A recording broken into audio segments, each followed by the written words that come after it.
¿Qué es una fuerza? Una fuerza es una magnitud vectorial que mide la interacción que existe entre dos cuerpos.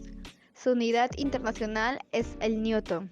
Existen dos tipos de fuerza, uno que es la fuerza por contacto y otro que es la fuerza por distancia. La fuerza por contacto es una interacción que ocurre en los cuerpos debido al contacto entre ellos, como vemos en las imágenes. La fuerza de distancia es una interacción que ocurre sin necesidad que los cuerpos estén en contacto y se da cuando el cuerpo se encuentra en una región del espacio llamado campo, como por ejemplo el campo gravitatorio o la atracción entre imanes. Primera ley de Newton, también llamada ley de la inercia. Esta ley define cuando un objeto que está en reposo tiende a mantenerse inmóvil, mientras que un objeto que se encuentra en movimiento tiende a mantener su velocidad constante y dirección recta, a menos que una fuerza externa neta actúe sobre él. Un ejemplo podría ser cuando nosotros estamos en un carro en movimiento. Nosotros estamos viajando a la misma velocidad que el auto, así no se note. Es por eso que cuando el auto se detiene bruscamente al impactar contra un objeto sólido, como un poste, nosotros tendemos a seguir en movimiento. Por eso salimos disparados hacia adelante. A esta propiedad se le conoce como inercia. Recordad que la masa es una medida de la inercia.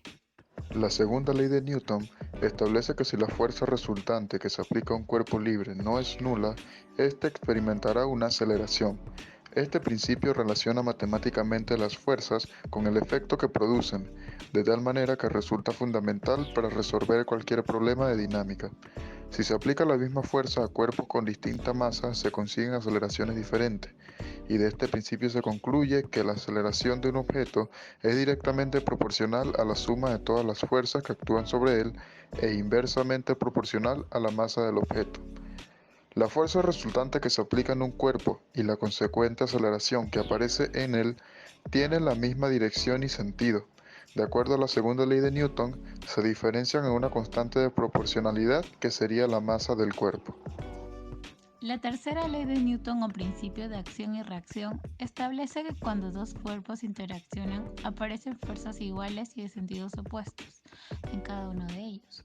Es decir, cuando un cuerpo A ejerce una fuerza sobre otro cuerpo B, B reaccionará ejerciendo otra fuerza sobre A, de igual módulo y dirección, aunque de sentido contrario. La primera de las fuerzas recibe el nombre de fuerzas de acción y la segunda fuerza de reacción. Estas fuerzas no se anulan mutuamente ya que se aplican sobre cuerpos distintos.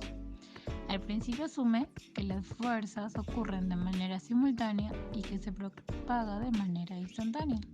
El diagrama de cuerpo libre consiste en la representación de las fuerzas que puede tener un objeto en cierto espacio.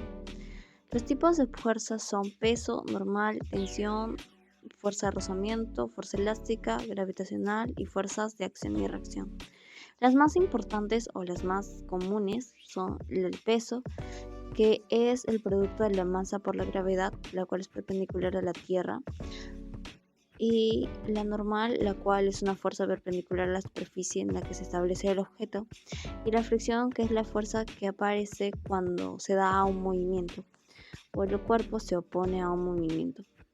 El diagrama de cuerpo libre está constituido por 4 pasos fundamentales. El primero es la evaluación del objeto, que en realidad se podrían resumir en 2.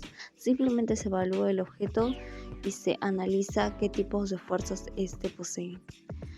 Por ejemplo, se puede ver que allí hay un personaje dentro de un carro. Allí podemos ver que hay un peso, una normal que es perpendicular a la superficie y también una fuerza de fricción, ya que el objeto está avanzando. La fuerza de fricción iría en contra del movimiento del objeto.